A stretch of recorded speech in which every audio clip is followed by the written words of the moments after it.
Hello everybody, welcome back to another video by Jay Bowman. Today I want to take a very brief look at one of my favourite synths, which is the Kodamo EssenceFM Mark II. And what I want to talk about in particular is the Modulation. So what I'm doing at the moment, or what's playing at the moment, is what I've called in my previous video a one-stop sequence. So I'm talking in December 2025.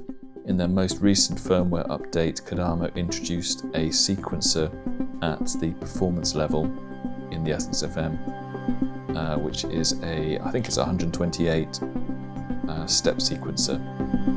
But what I like to do is just use the sequencer at the performance level to trigger one step for each of the parts that I want to use, each of the patches that I want to use. And that's what I've got here. I've got a one-step sequence going at 110 BPM.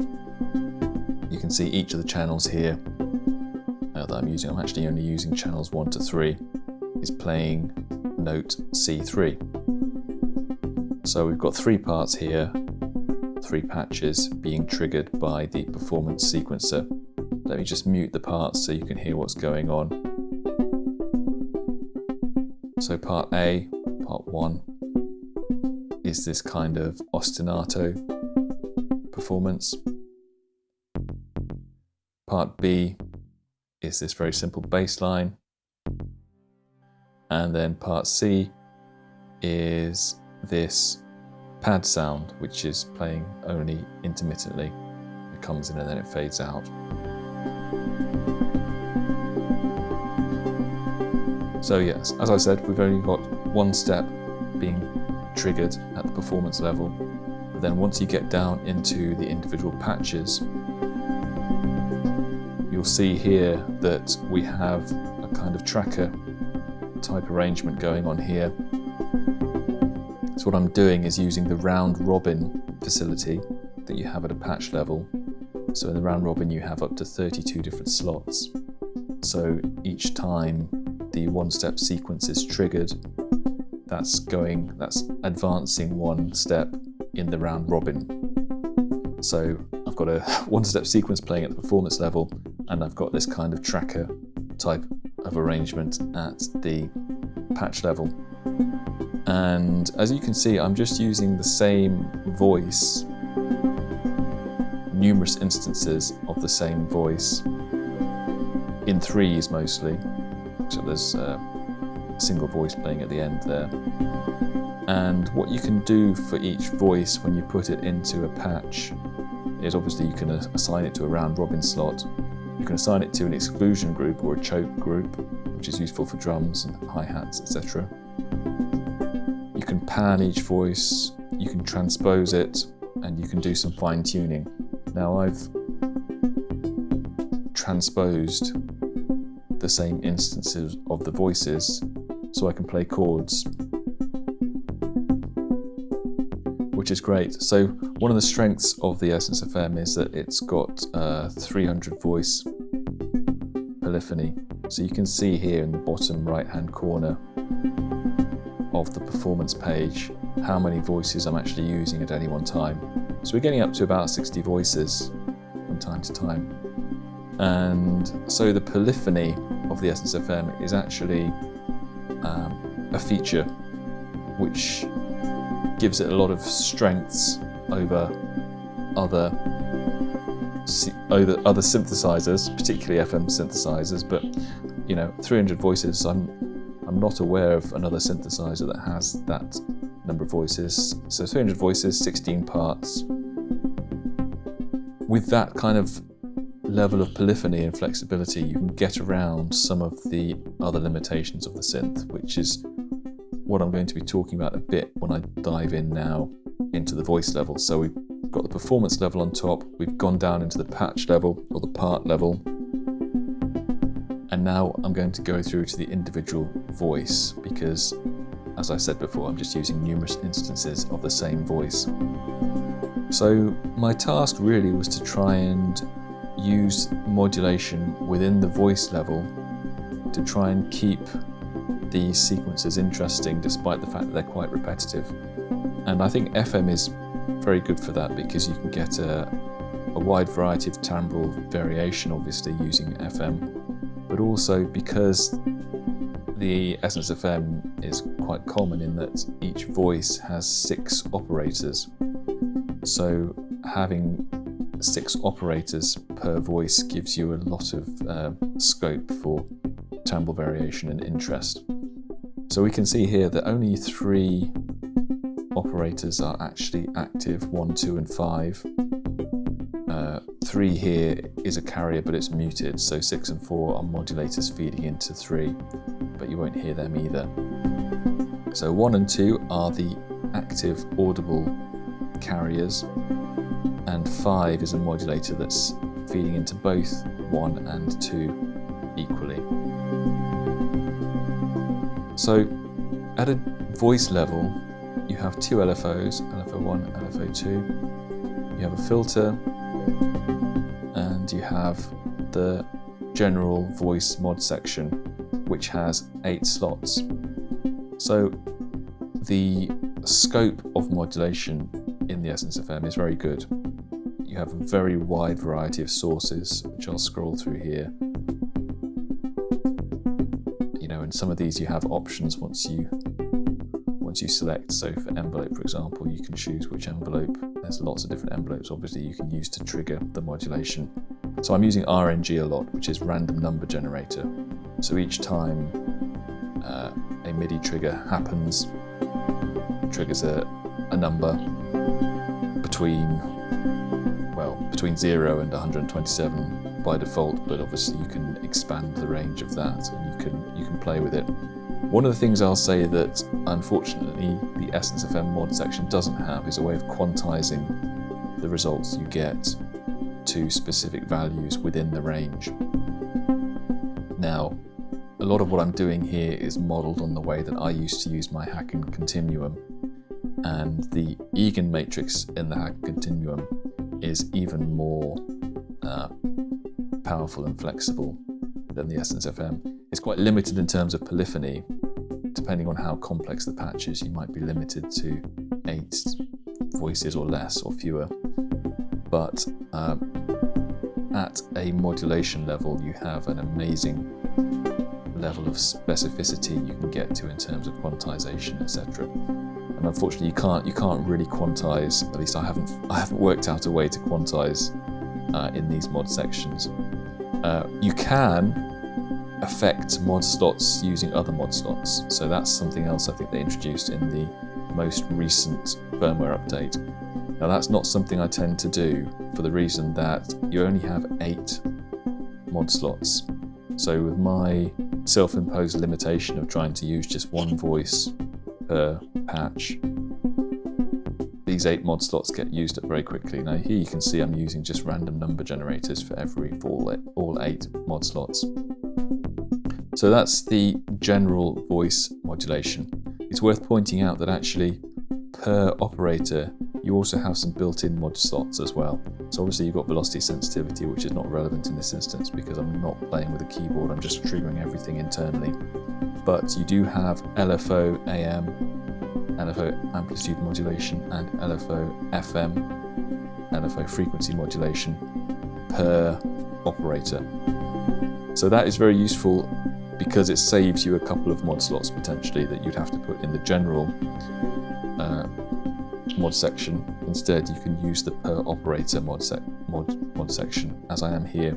So I'm modulating the amplitude of operator 1 and of operator 2 and of operator 5 to a lesser extent. So obviously you can select, also, by the way, modulating the frequency of operator 5. So the LFO AM and LFO FM always comes from LFO 1. So here you've got an idea of what's going on. I've used a noise waveform, sample and hold, to give a random with even distribution.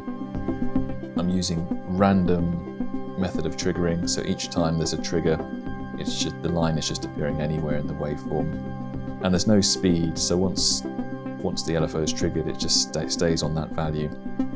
So essentially, what that's doing is meaning that the LFO is determining the volume of operators 1 and 2, and also slightly the pitch, because I've got a slight amount of frequency modulation, at least for operator 2 and for operator 5, which is the modulator. So it's great to have those built into the operators because, as I say, they save you using up some of your mod slots in the general section. The drawback, of course, is that because they're all being triggered from one LFO, although you can change the amount of the effect the LFO is having, every operator will be in phase, or the modulation of every operator will be in phase when you're using this LFO amplitude modulation, LFO frequency modulation. In the general mod section, as I say, I'm often using random number generator, and that is random. It's a different number for each mod slot, which is really useful for being able to really give some kind of variety and character and small changes to each time there's a MIDI trigger, because they're not fixed. One value could be going that way, another value could be going up, one could be going up, one could be going down, etc. Now there is, if you want to use a common random number generator, there you see common RNG, that's also an option, which I do use sometimes, but yeah, so what am I actually using the random number generators for? So I'm using it to modulate the volume and the waveform of the modulator. Now that's quite a subtle effect at the moment. If I turn up the ratio or turn up the volume of the modulator, that's more obvious now.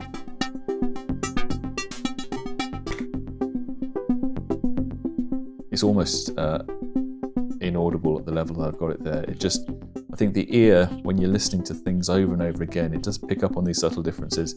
If you don't have them there, you very quickly get tired of hearing the same notes over and over again, particularly from a digital synth. With analog synths, it's slightly different because each hit is slightly different inevitably anyway, but without these little variations, I think you very quickly get tired of this little sequence I've got going on. So yeah, so the modulator is being changed through the volume is being changed, and also the waveform. Now here I've got a random number generator modulating operator 1 envelope section 2 time. So if we look in the amplitude envelope, you can see I've got kind of pluck envelope going on there. So each time the random number generator is generated, it's affecting how long the pluck rings out. So again, let's emphasize that effect so you can hear.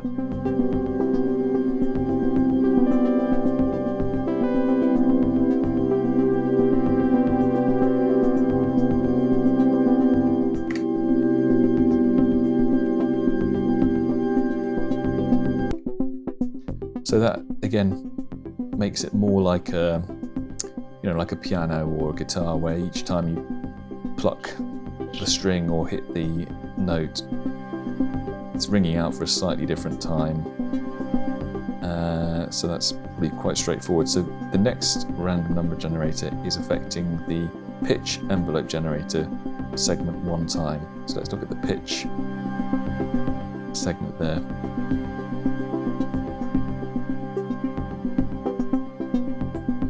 Now, I think this is a bit of a red herring because I don't think this is actually having any effect. But one thing I've worked out, I said before, there's no way to quantize, unfortunately, with the mod section. So something I used to do with the continuum is modulate the pitch, but being able to quantize to a scale is very useful, obviously. You can't really do that. I mean, you can modulate the ratio of the operators, but the way I've found to do it essentially is to go into the pitch envelope, make this kind of square shape, And then here in the envelope settings, you can decide the range, whether it's a fifth, so the top would be a fifth above the bass tone, single tone, so that's like C to D sharp. But then you've got other options for 1 octave, 2 octave, 3 octaves, up to 8 octaves. So actually that makes it more obvious.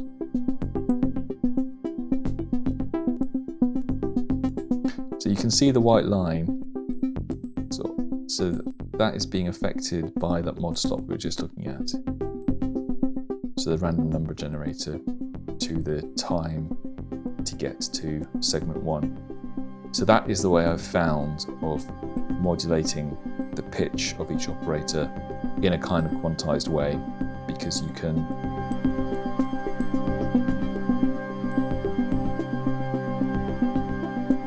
if the line doesn't get to this increase in the envelope, then it's just playing at bass pitch. If the line does get to the attack or the sustain portion, the envelope, the way it's drawn there, then it plays 8 octaves above. Or obviously, if I reduce it to 2 octaves, then that's the effect. Now I wasn't using it, so let's go back to how it was.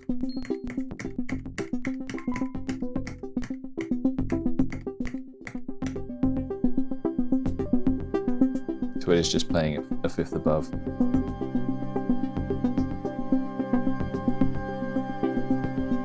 I think.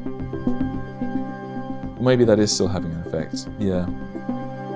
Maybe it is still having an effect. So you can see the concept there. So because of the way the random number generator is working, sometimes it will play a fifth above the bass tone, sometimes it will just play the bass tone. And then for operator 2, sometimes it will play the bass tone, sometimes it will play an octave above the bass tone. So that's what that mod slot is achieving.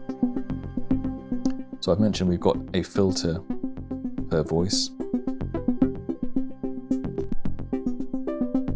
So if I turn this mod slot off, so I've got a random number generator going to the filter dry wet setting.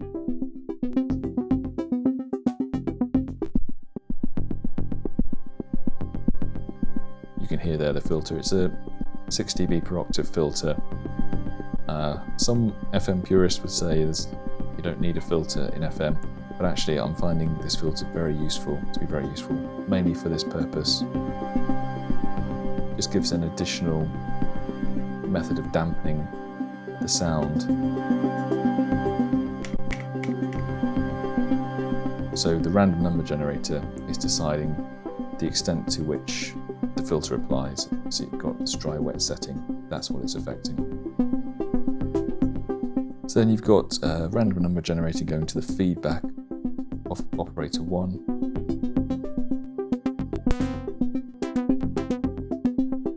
So that's what that's affecting.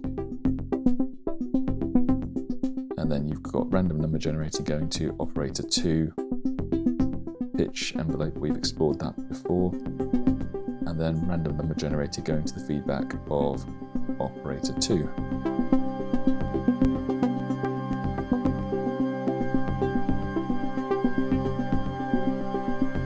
So that's the voice as a whole, and that's part 1.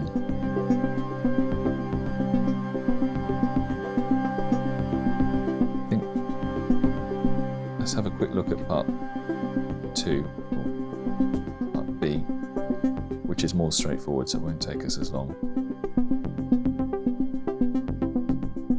So here again, I've got this 3 operator patch going. Operators 1 and 2 are carriers again. Operator 5 is a modulator. It's very kind of simple bass sound. Sounds like a filtered sawtooth wave on a subtractive synth, but I'm actually using sine waves with feedback and a little bit of FM from operator 5. If I turn it up there, it's more obvious. And in terms of mod slot, the only thing I'm doing there is changing the pitch envelope here. So yeah, again, sometimes it's playing at bass tone, sometimes it's playing fifth above. So that's the bass part 2. It's quite straightforward. Let's look finally at part 3, part C, which is the kind of pad sound.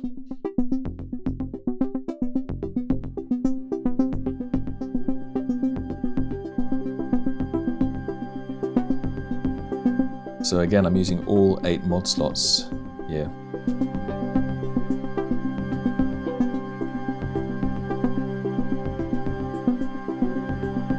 It's the only thing I want to talk about, because a lot of these modulations will be similar to what we've discussed in previous parts of the video. The only thing I want to mention here is this slot here, which says, it's number 6, operator for volume envelope to volume, i.e. that's the global volume of the patch as a whole. So if I take that off, you can just hear we've just got a drone and it'll be constantly going.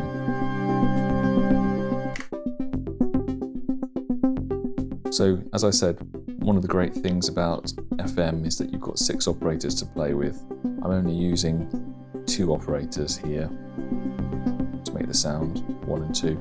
I'm often using, just to explain, I'm always using 1 and 2 because these are the operators which have feedback on, so they're more flexible. The other operators don't have feedback, so I will tend to use them as carriers, or at least use them early on in the sound design process. So what's operator 4 doing? So it's muted, so it's not actually acting as a carrier. But then I've set up the volume or the amplitude envelope like this. And again, I think this is a feature that was introduced in the most recent firmware update, that you can have free running operators. So it's just playing, repeating over and over again. It's not triggered by each time there's a MIDI event. And I think Kodamo explained when they did that, the reason for doing so is so you can use it as a source of modulation. Use voices, use operators as a source of modulation. So that's what I'm doing. I've drawn a curve and I'm using that to bring the pad in and out. So you can see there, hopefully, it displays the total length of this envelope is 59 seconds. So we've got the attack portion of the envelopes, 29 seconds, that's the maximum. You won't go any longer than that. The decay portion is 19.1 seconds. And then I've also got this kind of release portion, I guess you'd call it, which is silent, that's 10.8 seconds. So that's really useful, particularly for my purposes where I'm using one-step sequence, where I don't have, it's not like I can trigger the voice on step 1 and then also on step 128 if I only want the pad to sound that infrequently. I have to find another way of bringing it in and out, and this is the way to do it. One thing I will say is that it's a shame that there's not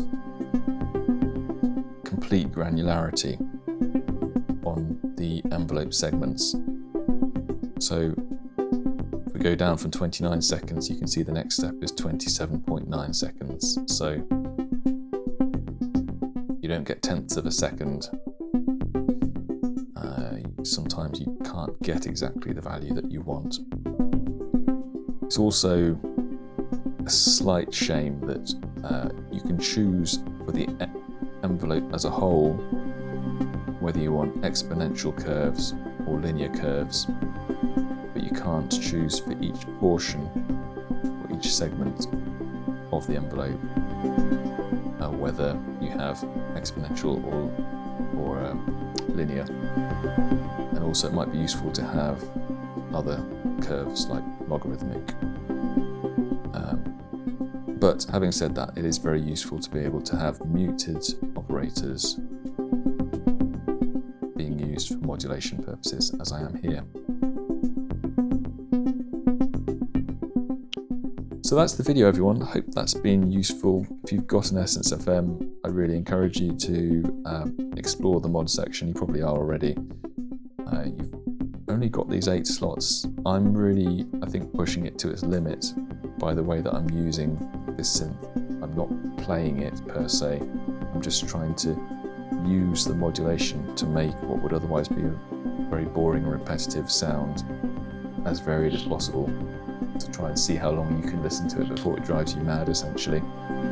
And as I say, the 8 slots can go quite far, due partly to the fact that you've got a mod section in each operator, although that's quite limited, and also the fact that you've got 6 operators to play with, and you can